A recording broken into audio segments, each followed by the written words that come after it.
Parts of speech होती क्या है, सीखनी कैसे है, कैसे इसको पहचानना है, ग्रामर में इसका क्या रोल होता है, इंग्लिश सीखने में इसका कितना इंपॉर्टेंस होता है, सारी बातें आज की इस वीडियो को देखने के बाद आपको समझ में आ जाएंगी। कॉन्फिडेंस बूस्टर है, जी हां, आज आपका इंग्लिश का कॉन्फिडेंस बढ़ जाएगा। एग्जाम, चाहे स्कूल एग्जाम हो, चाहे कॉलेज का एग्जाम हो या कंपेटिटिव एग्जाम हो, इंग्लिश ग्रामर में इस वीडियो को देखने के बाद आपको कॉन्फिडेंस आना शुरू हो जाएगा। सो रिलैक्स माइंड से आइए शुरू करते हैं। Parts of speech bye, comment में लिख के बताओ।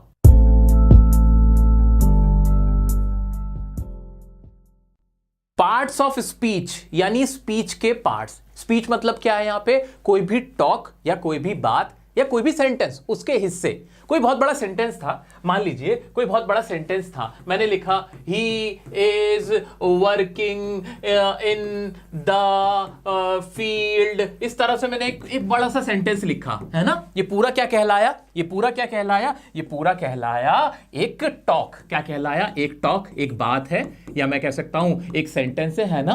अब इसके भी पार्ट हैं, ऐसे थोड़ी कि ये अलग अलग नहीं है, इसके अंदर वर्ड्स नहीं है, वर्ड्स हैं। इसमें ही एक अलग वर्ड है, इज एक अलग वर्ड है, वर्किंग ये एक अलग वर्ड है, इन एक अलग वर्ड है, द एक अलग वर्ड है और फील्ड अलग वर्ड है। तो यही हिस्से हैं। किसके हिस्से हैं? इस पूरे सेंटेंस के हिस्से हैं। इन हिस्सों को हमने क्या किया? इनको हमने नाम दे दिया। क्या दे दिया? हमने नाम दे दिया। और इन्हीं नामों को क्या कहा गया? पार्ट्स ऑफ स्पीच कहा गया। तालियों से स्वागत कीजिए। वीडियो को जल्दी से लाइक कर दीजिए, क्योंकि मैंने आपको 1 मिनट के अंदर पूरा पार्ट्स ऑफ स्पीच समझा दे कि होती क्या है। ठीक है, बाकी की बातें तो चलती रहेंगी, लेकिन अभी मोटा मोटा आइडिया तो सबको हो गया ना, बिल्कुल टेंशन फ्री होके, कि जो भी हमारा सेंटेंस होता है, जितनी भी हमारी इंग्लिश होती है, उसमें जितने भी वर्ड्स इस्तेमाल हो रहे होते हैं, उनकी खुद की भी एक पहचान होती है। उसी को कहते हैं पार्ट्स ऑफ स्पीच। और ये कितने होते हैं? वैसे ये कितने कहलाते हैं? ये कहते हैं कि भैया 8 होते हैं। कितने होते हैं? 8 होते हैं। कुछ लोग इसमें एक और एक्स्ट्रा कर देते हैं और इसको 9 भी बोलते हैं। यानी 8, मैं क्या कह रहा हूं कि 8 ऐसे हिस्से हैं, वर्ड्स 8 इस तरह के वर्ड्स हैं जिनको हमने पहचान रखा है कि अगर इंग्लिश बनेगी तो इनसे मिलकर ही बनेगी, इनके अलावा नहीं बन सकती। तो क्या हम कह सकते हैं कि जितनी भी हम इंग्लिश बोलते हैं, पढ़ते हैं, लिखते हैं या सुनते हैं, उसमें जितने भी वर्ड्स इस्तेमाल हो रहे होते हैं, उनका कोई ना कोई नाम होता है? हां, कह सकते हैं। और वो नाम कितने तरह के हो सकते हैं? 8 या 9 तरह के ही हैं, इसके अलावा है ही नहीं। जिसने ये पढ़ लिया, क्या उसको पूरी इंग्लिश आ गई? हां। जिसने ये पहचानने शुरू कर दिए, तो क्या उसको ग्रामर में पकड़ हासिल हो जाएगी? बिल्कुल हो जाएगी। दोस्तों, एग्जाम में अनसीन पैसेज आता है आपके, बिल्कुल आता है। वो अनसीन पैसेज आपको बहुत आसान लगेगा अगर आपको पार्ट्स ऑफ स्पीच समझ में आते हैं। आप आसानी से ट्रांसलेशन कर पाओगे, बड़े बड़े सेंटेंसेस, पैराग्राफ को समझ पाओगे। इसलिए चाहे स्कूल वाले बच्चे हो या कंपेटिटिव एग्जाम के बच्चे हो, आपके लिए आज का ये वीडियो बहुत इंपॉर्टेंट है, बहुत हेल्प करने जाने वाला है। ठीक है, चलो जी।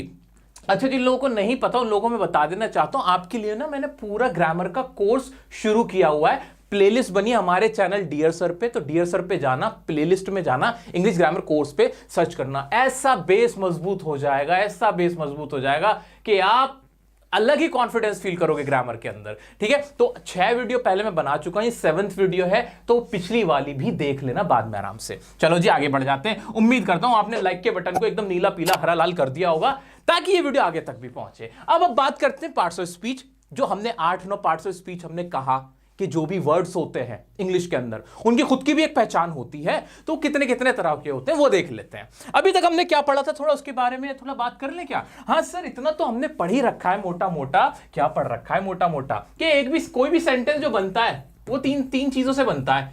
क्या थी वो 3 चीजें? एक तो था हमारा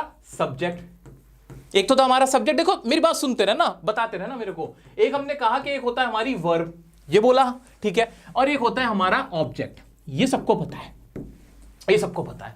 3 चीजों से बनता है एक कंप्लीट सेंटेंस। ठीक है, सब्जेक्ट हमने देखा कि सब्जेक्ट हो ना हो क्या होता है, कोई नाउन होता है या फिर कोई प्रोनाउन होता है। ये हमने देख लिया था, हाँ देख लिया था। ऐसे ही हमने ऑब्जेक्ट के बारे में पढ़ा था कि या तो ये कोई नाउन होगा या तो कोई प्रोनाउन होगा, है ना। देख लिया था ना, हाँ जी देख लिया था कि कोई भी जो वर्ड सब्जेक्ट की जगह पे रखा जाएगा या तो वो किसी का नाम होगा या प्रोनाउन होगा, यानी नाउन की जगह पे इस्तेमाल होने वाला वर्ड। ऐसा ही ऑब्जेक्ट के बारे में था। और वर्ब तो हमने पढ़ी ली थी कि जिससे ऐसे वर्ड्स जो किसी काम के करने को दिखा दें या होने को दिखा दें वो हमारे वर्ब। 3 पार्ट्स ऑफ स्पीच तो आप ऑलरेडी पढ़ चुके हो, मुझसे पढ़ चुके हो। इससे पहले की वीडियो मैंने वर्ब्स की बनाई थी, वर्ब की फॉर्म्स के ऊपर बनाई थी, कोर्स की ही वीडियो थी ग्रामर के, वहां हमने वर्ब्स के बारे में बात की थी। तो 3 पार्ट्स ऑफ स्पीच, ये जो 3 पार्ट्स ऑफ स्पीच हम अब तक बहुत पढ़ते आ रहे हैं, ये तो हम ऑलरेडी पढ़ चुके हैं। क्या? एक हो गया पार्ट्स ऑफ स्पीच नाउन, एक हो गया प्रोनाउन, और दूसरा क्या है, एक हमारा तीसरा क्या है, वर्ब। तो 3 हमने पढ़ लिए। फिर बाकी कब इस्तेमाल होते हैं दोस्तों? जब हम सेंटेंस बड़े बड़े बनाते हैं ना, उनमें हम कुछ और वर्ड भी लगाते हैं। कैसे? जैसे हम बोलते हैं you are very good, you are very good. अब वेरी क्या है? ये वेरी भी तो एक वर्ड है। गुड क्या है? ये भी तो एक वर्ड है। क्या ये नाउन है? नहीं। क्या ये प्रोनाउन है? नहीं। क्या ये वर्ब है? नहीं, ये कुछ और है।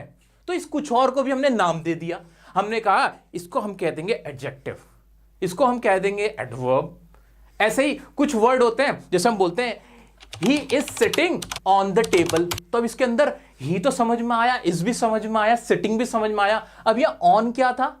ऑन को हमने कहा कि इसको हम कह देते हैं प्रेपोजिशन। क्या कह देते हैं? प्रेपोजिशन। ऐसे ही एक और हमने सेंटेंस बनाया कि प्रिया एंड निशा आर प्लेइंग। तो इसमें एंड क्या नाउन है? एंड क्या प्रोनाउन है? नहीं। लेकिन सेंटेंस में तो है ना सेंटेंस का हिस्सा। क्या वो पार्ट ऑफ स्पीच है कि नहीं? हाँ, उस स्पीच का वो पार्ट तो है। क्या कहा मैंने? मेरे प्यारे बच्चों, मैंने आपसे कहा अगर मैंने एक सेंटेंस लिखा प्रिया एंड निशा आर प्लेइंग, मैंने ये सेंटेंस लिखा था, मैंने आपसे पूछा, मैंने कहा बच्चों ये तो मुझे पता है कि ये तो मेरा सब्जेक्ट है, ये तो मुझे पता चल गया ये मेरे सब्जेक्ट है दोनों, ठीक है, और प्लेइंग ये मेरी वर्ब है, ठीक है। तो ये एंड वर्ब क्या है? आर भी मुझे पता है वर्ब है, एंड को क्या बोलूं? ये तो ना नाउन है, ना प्रोनाउन है, ना वर्ब है, तो इसका भी तो कोई नाम तो होगा ना, इसकी भी तो अपनी कोई पहचान होगी कि नहीं होगी?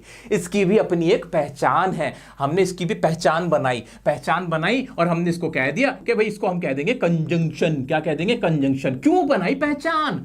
क्यों बनाई? क्योंकि ये भी एक स्पीच का पार्ट है, इस सेंटेंस का, इस टॉक का एक पार्ट है, हिस्सा है। पहचान इसलिए बनाई। अब पहचान बनाने से हमें मिलता क्या है वो भी सुनते चले जाओ।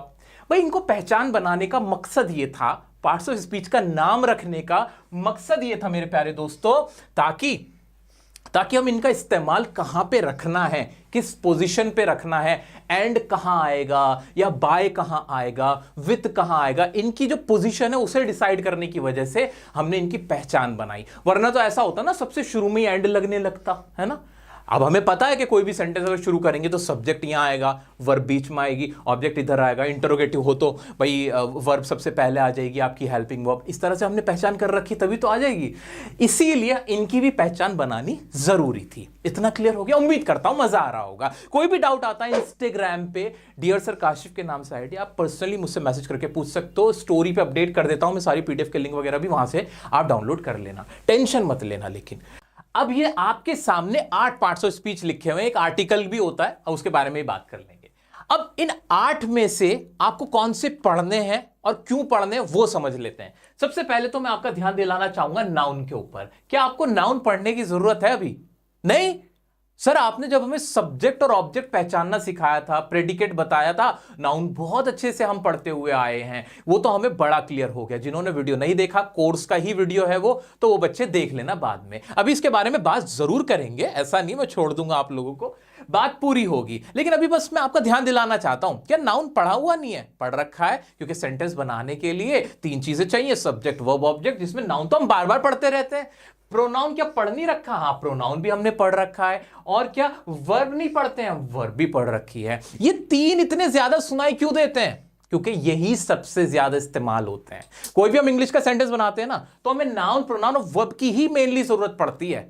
मैं कह सकता हूं, क्या मेरे बच्चों, क्या मैं कह सकता हूं कि हम एक बार को एडजेक्टिव के बिना जी सकते हैं, बाकी पार्ट्स ऑफ स्पीच के बिना एक बार को हम जी सकते हैं, उनके बिना सेंटेंस बन सकता है, लेकिन नाउन, प्रोनाउन और वर्ब के बिना सेंटेंस नहीं बन पाता। इसलिए हमें क्या करना पड़ता है, नाउन, प्रोनाउन और वर्ब पे ज्यादा ध्यान देना पड़ता है, इनका इस्तेमाल हम ज्यादा करते हैं। क्लियर है? अब कहां इस्तेमाल करते हैं, ये होते क्या हैं, वो अभी मैं आपको नहीं पढ़ा रहा, अभी पढ़ाऊंगा, बट अभी मैं मोटा माटी आपसे बात करना चाहता हूं क्या, कि नाउन, प्रोनाउन और वर्ब जो सबसे ज्यादा मोस्टली जो यूज होते हैं, सो वो यही होते हैं। आगे बात कर लेते हैं, और भी हैं, एडवर्ब है, एडजेक्टिव्स हैं, प्रेपोजिशंस हैं, कंजंक्शंस हैं, इंटरजेक्शंस हैं, ये भी हैं। कुल मिला के आपके सामने ना इस वक्त सारी इंग्लिश, इस ब्रह्मांड की इंग्लिश आपके सामने लिखी हुई है, क्योंकि कोई भी वर्ड अगर आप इस वक्त अपने सामने देख पा रहे हो या पढ़ पा रहे हो ना, वो वर्ड या तो कोई एडजेक्टिव होगा, कोई एडवर्ब होगा, कोई वर्ब होगी, कोई नाउन होगा, कोई प्रोनाउन होगा,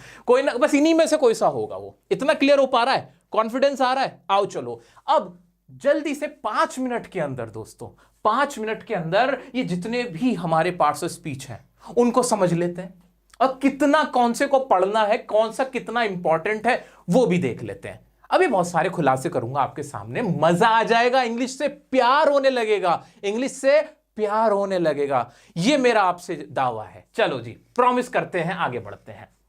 नाउन के बारे में दोबारा से एक बार थोड़ी सी बात कर लेते हैं। बच्चों, नाउन का मतलब क्या होता है? बचपन में हम पढ़ते हैं संज्ञा। क्या पढ़ते हैं? संज्ञा पढ़ते हैं, और जिसमें हमने पढ़ा भी है कि नाउन क्या होता है। Noun is the name of a person, place और अ थिंग, है ना? ये तो हम पढ़ते हैं ना नाउन के बारे में। यानी इंग्लिश के कोई भी ऐसे वर्ड, जो कि किसी भी पर्सन का या किसी भी प्लेस का या किसी भी चीज का, थिंग का नेम हो, वो वर्ड क्या कहलाते हैं? नाउन कहलाते हैं। जैसे अब सोच के देखो, ये पूरी दुनिया नाउन ही है। कैसे? सोचो, आप क्या हो? आपका नाम है कोई? हाँ है, तो आप भी क्या हुए? एक पर्सन का नेम हो, यानी नाउन हो गए। आप जहां रहते हो वो जगह, दिल्ली, कलकत्ता, बंबई, कुछ तो है, एक प्लेस है, प्लेस का कोई नाम है, हाँ जी, वो भी एक नाउन हुआ। थिंग, आपके हाथ में फोन है, कपड़े पहने हुए हो, चश्मा लगा रखा है क्या है, वो भी क्या हुआ? एक नाउन है, किसी चीज का नाम है। कपड़ा भी एक चीज का नाम है ना? चश्मा भी किसी चीज का नाम है। तो मैं कह सकता हूं कि किसी भी चीज का नाम क्या कहलाता है? एक नाउन कहलाता है। खुशी, happiness, is it a noun? Yes, it's a noun. खुशी भी किसी चीज का नाम है। मिठाई, गोलगप्पे, शीशा, ग्लास, कुछ भी, जितनी भी चीजें हैं, मिरर से लेके ग्लास तक, कपड़ों से लेके चप्पलों तक, दुनिया भर की चीज नाउन है। डियर सर, क्या ये नाउन है? कमेंट में बताओ ना मुझे। मैं कह सकता हूं, मैंने आपको क्या कहा कि पूरा जो ब्रह्मांड है उसकी जितनी भी चीजें हैं, चाहे वो इंसान हो, कोई जानवर हो, कोई प्लेस हो, उसका हर किसी चीज का अगर कोई नाम है ना, वो सब नाउन। आप सोच के देख लो, ठीक है? अब इसे हम पढ़ते क्यों हैं? सबसे इंपॉर्टेंट बात, इसे पढ़ना जरूरी क्यों है? पढ़ना जरूरी इसलिए होता है मेरे बच्चों, जैसा कि मैंने आपसे कहा कि जब हम सेंटेंस बनाते हैं तो उसमें हम 3 चीजें रखते हैं, एक सब्जेक्ट और एक ऑब्जेक्ट, है ना? और उनकी पोजीशन बहुत इंपॉर्टेंट रोल प्ले करती है कि शुरू में सब्जेक्ट आएगा या लास्ट में ऑब्जेक्ट आएगा, इंटरोगेटिव सेंटेंस में कहां आएगा, ये सारी चीजें मैटर करती हैं। वर्ब की पोजीशन भी मैटर करती है, वर्ब की फॉर्म कहां होगी, है ना? तो इसी तरह जब आप कोई मान लो अनसीन पैसेज पढ़ रहे हो और आपने देखा कि कोई वर्ड लिखा था जो आपने जिंदगी में नहीं सुना था, मान लो आपने एक वर्ड पढ़ा था इंट्रोस्पेक्शन। क्या वर्ड पढ़ा था आपने? इंट्रोस्पेक्शन। बहुत बढ़िया प्यारा सा एग्जांपल दे रहा हूं मैं आपको, ध्यान से सुनो। आपने एक वर्ड पढ़ा इंट्रोस्पेक्शन। अब ये वर्ड आपने अपनी तमाम जीवन में आपने सुना भी नहीं था, you have not heard this word before, है ना? अब क्या होगा? अब आपने वर्ड पढ़ लिया और उसके बाद ऐसे लिखा था इंट्रोस्पेक्शन इज नेसेसरी। अगर आपको मालूम है कि शुरुआत में सब्जेक्ट हमेशा कोई नाउन या प्रोनाउन होता है, तो आप उलझोगे नहीं, आपको समझ में आएगा कि किसी चीज का भाई नाम लिखा हुआ है, क्योंकि आपने कहां से आइडिया लगाया? क्योंकि इसके बाद कोई वर्ब रखी हुई थी, इज लगा हुआ था, तो आपको समझ में आया। अब इसका मतलब ये कोई काम तो है नहीं, ये वर्ब तो नहीं, इतना आपको क्लियर हो गया। इससे क्या होता है? आपको गेस करने में, सेंटेंस का सेंस समझने में आसानी हो गई कि नहीं हो गई, कि ये सब्जेक्ट है, इंट्रोस्पेक्शन किसी चीज का नाम है, इतना मुझे क्लियर हो गया। कैसे क्लियर हो गया? इसलिए क्लियर हो गया क्योंकि शुरू में था। कोई भी सेंटेंस होता है, अफर्मेटिव होता है, सब्जेक्ट शुरू में आता है, वो कोई ना कोई नाउन होता है। है ना। अगर लास्ट में होता तो भी समझ में आ जाता, लेकिन अगर यही वर्ड ये इसके बराबर में लिखा हुआ होता या इसके अलावा कोई ऐसा वर्ड होता, तब आपका माथा ठनकता, आपको तब सोच में पड़ते कि नहीं अब ये कोई वर्ब है, किसी काम के बारे में बात हुई। समझ पा रहे हो कि नाउन पढ़ने का फायदा क्या हुआ, नाउन की पहचान करने का फायदा क्या हुआ। इज इट क्लियर और नॉट? अब क्लियर हो चुका होगा। आई होप कि अब आपको समझ में आया कि पार्ट्स ऑफ स्पीच जरूरी क्यों थे। आज आगे बढ़ते हैं। तो नाउन से तो बड़ा फायदा हुआ हमें। नाउन से सबसे बड़ा फायदा क्या हुआ कि हम समझ पाए कि कोई भी सेंटेंस हमारे सामने अगर आता है, हमें पढ़ना है, तो हम पहचान कर लेंगे कि हाँ भाई ये यहां इसका मीनिंग क्या निकल रहा हुआ है, किसी चीज का नाम है या कोई काम हो रहा है, ये क्या है ये, है ना। तो अगर हमें इंग्लिश नहीं भी आ रही, हमें उसका वर्ड का मीनिंग नहीं भी पता, तो भी हम जिसे कहते हैं गेस कर सकते हैं, एक सेंस लगा सकते हैं। आ जाओ जी, अभी क्या होते हैं प्रोनाउन, और हमने लिखा भी है भाई नाउन का इस्तेमाल, मैंने ना आपके इस्तेमाल भी लिख दिया साथ साथ कि कौन से पार्ट्स ऑफ स्पीच की क्या जरूरत है। तो नाउन की जरूरत क्यों होती है? सेंस समझने के लिए होती है भाई। इंग्लिश में कुछ भी पढ़ रहे हो, न्यूज़पेपर पढ़ रहे हो, अनसीन पैसेज पढ़ रहे हो, अपनी कोई बुक पढ़ रहे हो, आपको एक आइडिया लगता है कि क्या सब्जेक्ट है, क्या ऑब्जेक्ट है, सेंटेंस कहां खत्म हो रहा है, कहां शुरू हो रहा है, ये सब आपको पता चलता है। ठीक है, आ जाते हैं नेक्स्ट है हमारा प्रोनाउन, जो नाउन की जगह इस्तेमाल होता है। जैसे हम किसी के नाम की जगह इस्तेमाल कर लें, जैसे हम अपना नाम थोड़ी लेते हैं बार बार। मैं थोड़ी बोलूंगा कि डियर सर आ रहे हैं, डियर सर आपको से कहना चाहते हैं, डियर सर बुला रहे हैं, ऐसे थोड़ी बोलते हैं। ऐसे तो बोलते अपने आप, अगर आपका नाम पूजा है तो बार बार पूजा थोड़ी बोलते हो कि पूजा खाना खा रही है, अब पूजा के पापा का नाम रवि कुमार, ऐसे नहीं बोलते। हम उनके लिए कुछ और वर्ड्स लगाते हैं, तो उन्हें क्या कहलाते हैं? वो क्या कहलाते हैं? प्रोनाउन कहलाते हैं। प्रोनाउन के बारे में थोड़ा सा और बता दो ताकि हमें और अंडरस्टैंडिंग हो जाए। भाई प्रोनाउन क्या होते हैं? जो नाउन की जगह इस्तेमाल हो, जैसे पूजा है या फिर रश्मि है ना। अगर हमें पूजा रश्मि के बारे में कुछ भी कहना होता है तो उसकी जगह हम क्या लगा देते हैं?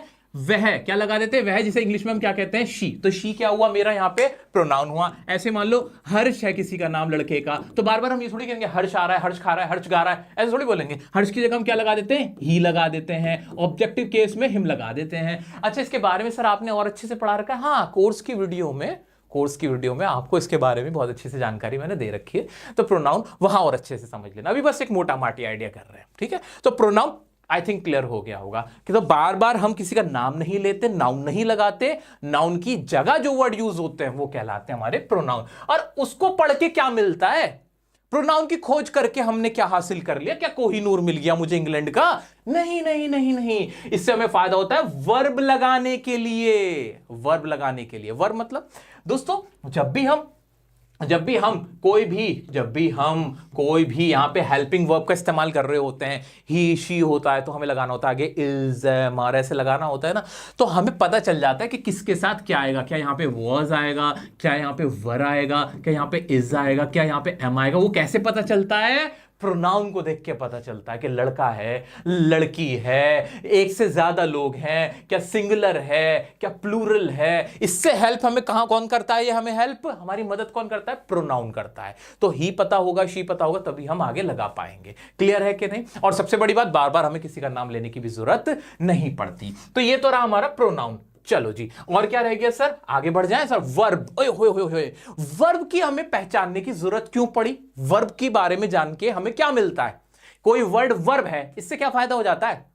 उसे वर्ब क्यों कह दिया हमने? छोड़ देते, कुछ भी ना बोलते उसका? नहीं भाई, टेंसेस के लिए, टेंस के जो हमने रूल लगाए ना, जो टेंसेस के हमने रूल लगाए, टेंस के हम रूल लगाते हैं कि नहीं, उसमें वर्ब का सबसे बड़ा रोल होता है।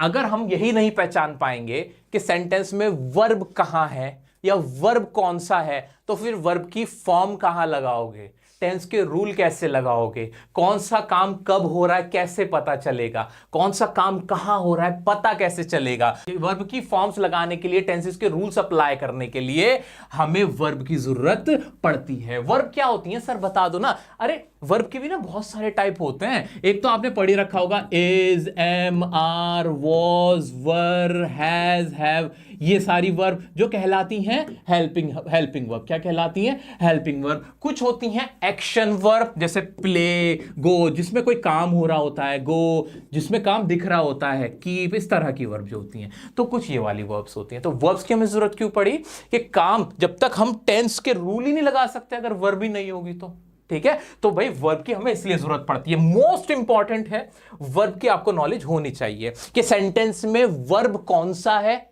ये देखकर ही पता चलेगा कि इसका मीनिंग क्या निकल रहा है, ये वाला काम कौन से समय में हो रहा है। तो हमारा फोकस रहता है वर्ब पे। आगे बढ़ जाते हैं एडवर्ब एडजेक्टिव पे।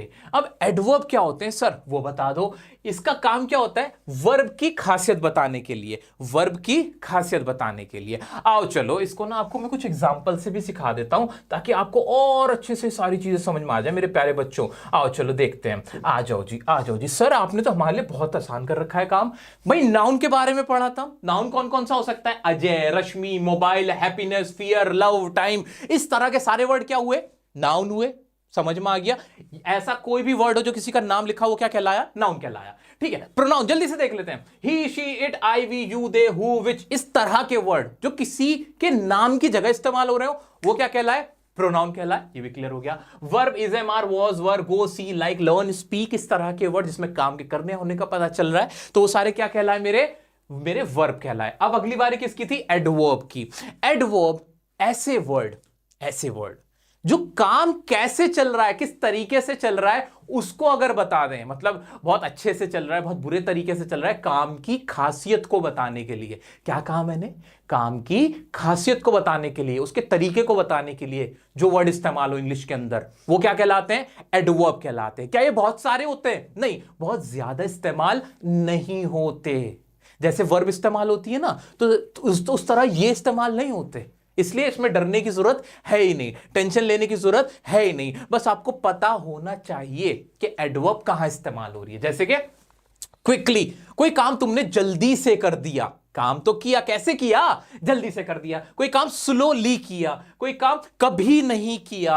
तो इस तरह के word never, slowly, quickly, daily, extremely, बड़े तरीके से, है ना, हियर, देयर, यहां, वहां, इस तरह के सारे वर्ड्स क्या कहलाए, मेरे एडवर्ब कहलाए। कि काम तो हुआ, लेकिन ऐसे वर्ड जिन्होंने यह बता दिया कि वो काम किस तरीके से हुआ, वो क्या कहलाए, मेरे एडवर्ब कहलाए। इतना क्लियर है। ये सारी वीडियोस ना मैं आपको इनकी डिटेल में भी वीडियो बना के दूंगा।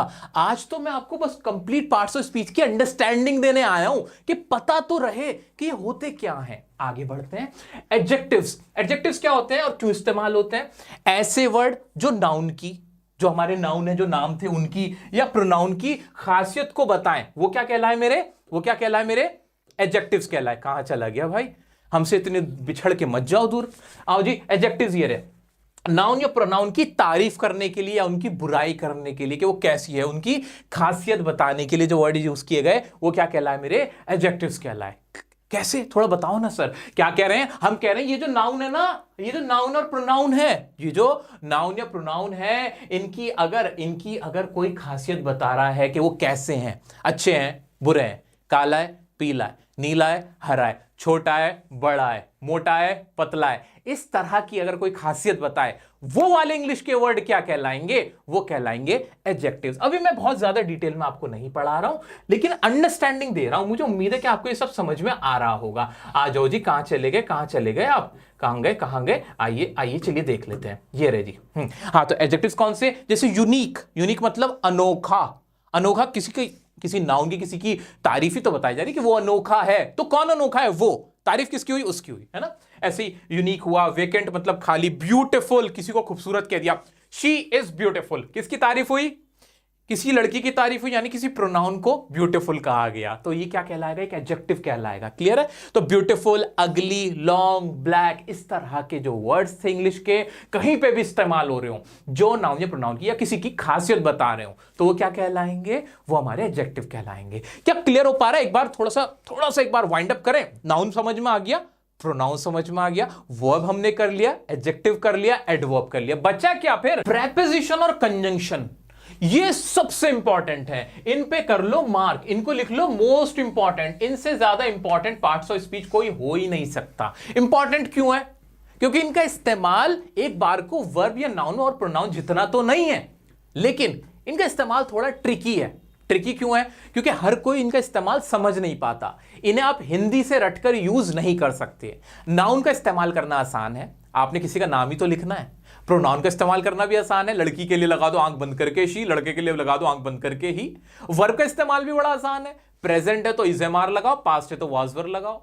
एडजेक्टिव भी अपने आप में बड़ा आसान है, ब्लैक मतलब काला, काला मतलब ब्लैक, ब्यूटीफुल मतलब सुंदर, सुंदर मतलब ब्यूटीफुल, रख दोगे एज इट इज। लेकिन जब बात आती है प्रेपोजिशन की और कंजंक्शन की, वहां पे आप हिंदी से रट के नहीं सीख सकते हो, वहां आपको इनके कॉन्सेप्ट्स को समझना होता है कि किसका इस्तेमाल कैसे होता है। अब इनका काम क्या होता है, पहले प्रेपोजिशन का इस्तेमाल सुनो। प्रेपोजिशन कौन से वर्ड्स होते हैं? सेंटेंस के अंदर ऐसे वर्ड्स जो सेंटेंस में जो काम हो रहा है किसी डायरेक्शन को बता रहे हो, किसी चीज की पोजीशन को बता रहे हो कि वो चीज वहां है, ऊपर है कि नीचे की तरफ रखी हुई है, या उस तरफ रखी हुई है कि उस तरफ रखी हुई है। इस तरह की जब डायरेक्शन को, दिशा को बता रहे हो तो उसको क्या कहते हैं? पोजीशन को बताने वालों को क्या बोलते हैं? प्रेपोजिशन। क्या बोलते हैं उन्हें? प्रेपोजिशन। ठीक है, जैसे कि एट हो गया, इन हो गया, ऑन हो गया, by, with, into, above, over, इस तरह के जितने भी वर्ड हैं प्रेपोजिशन कहलाते हैं। इनका यूज क्या होता है वही बता दो। इनका यूज होता है इंफॉर्मेशन देने के लिए। प्रेपोजिशन के क्या इस्तेमाल होता है? इंफॉर्मेशन देते हैं कि जो भी सेंटेंस के अंदर सब्जेक्ट है ना, जो भी काम करने वाला है वो काम किस तरह से कर रहा है, किस तरफ जा रहा है, किस तरफ उड़ रहा है, किस तरफ वो चीज रखी हुई है, टेबल पर है कि टेबल के नीचे है, ये सारी डायरेक्शन, पोजीशंस, ये सब दिखाने का काम किनका होता है? इन्हीं का होता है, छोटू छोटू का।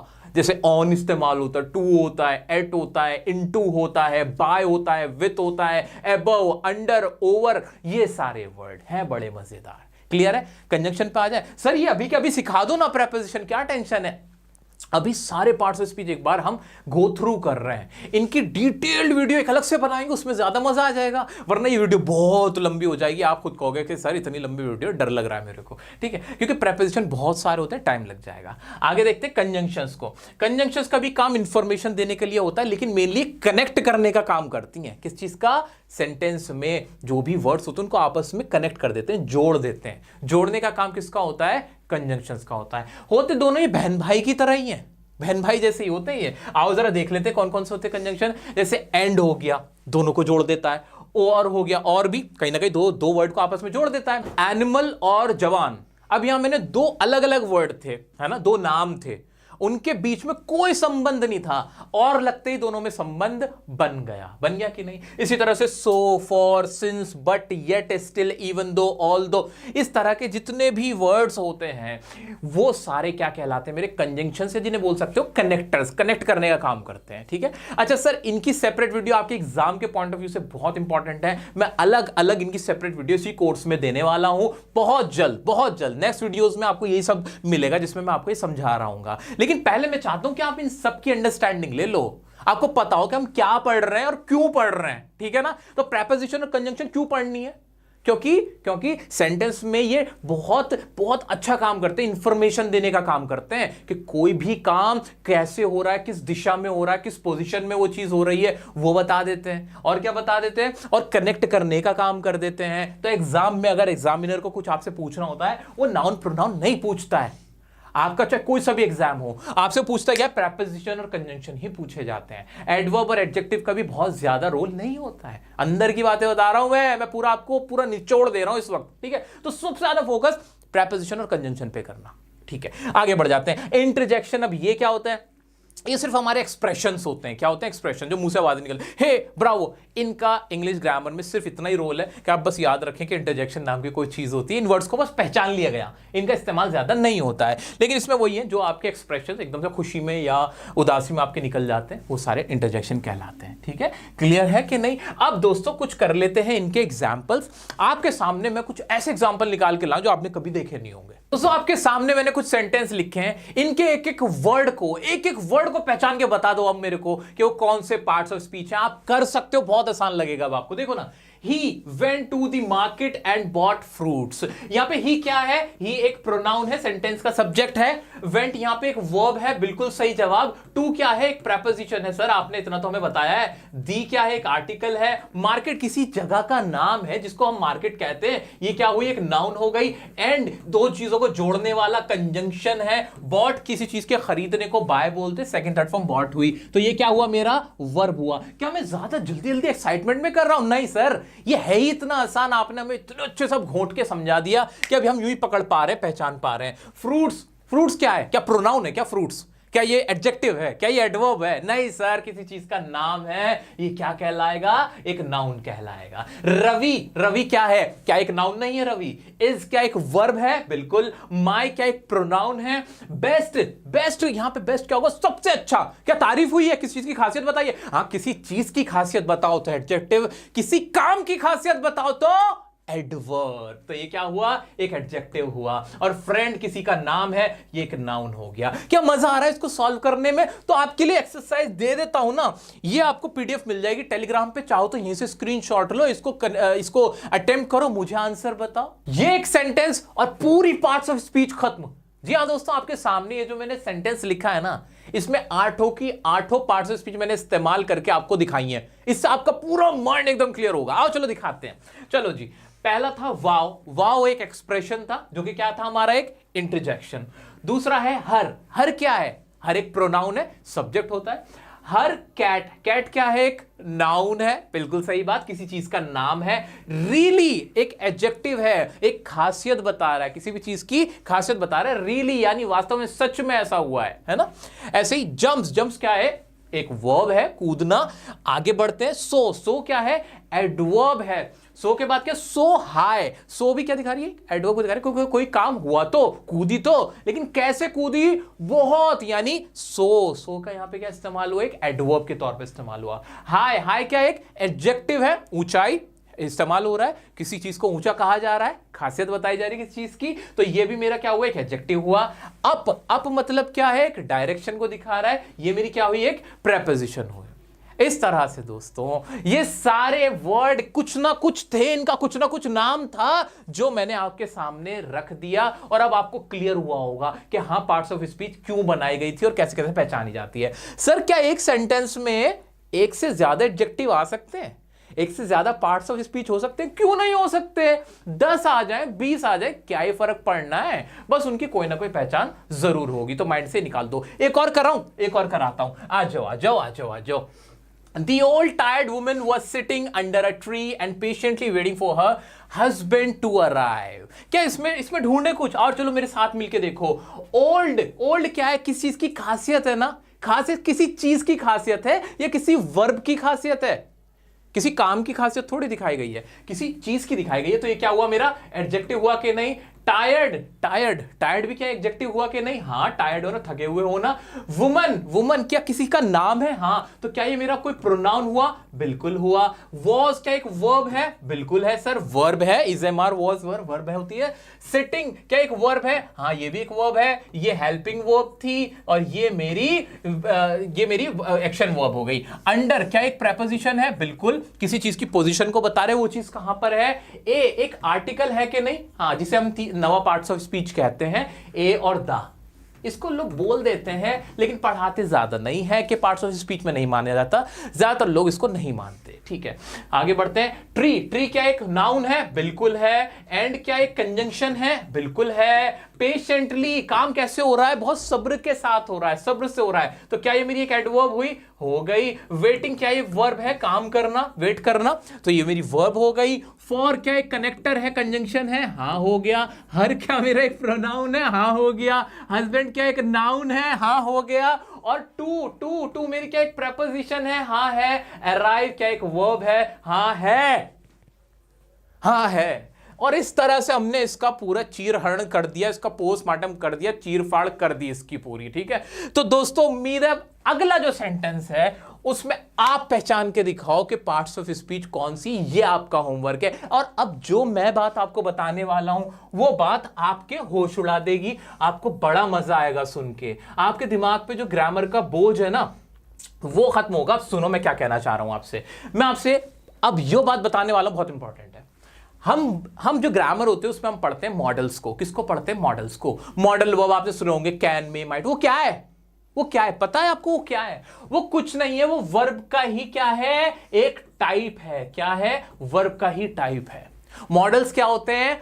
वर्ब के ही टाइप को हम कहते हैं मॉडल्स। मॉडल वर्ब के बहुत सारे टाइप्स होते हैं, हेल्पिंग वर्ब हो गई, एक्शन वर्ब हो गई, इसी तरह से एक मॉडल वर्ब होती है। तो मॉडल भी जो पढ़ेंगे हम, मैं आपको वीडियो दूंगा फुल फ्लैज मॉडल्स की, तो याद रखना वो कोई आसमान से नहीं टपकी, वो पार्ट्स ऑफ स्पीच का ही हिस्सा है। वो एक पार्ट्स ऑफ स्पीच ही तो है। ये वर्ब का ही तो वो एक बेबी है छोटा सा, वो क्या है, हमारा मॉडल है। क्लियर है? जैसे बहुत सारे लोग मॉडल पढ़ते हैं, मॉडल नहीं होता, मॉडल्स होता है। ऐसे ही अब हम एक चीज आपने सुनी होगी, फ्रेजल वर्ब। क्या होती है? Phrasal verb. वो वर्ब और प्रेपोजिशन का मिलन है। वर्ब और प्रेपोजिशन का जो मिलन होता है, इनकी जब आपस में शादी हो जाती है, जो मिलके निकल के आता है ना, वो कहलाता है हमारा फ्रेजल वर्ब।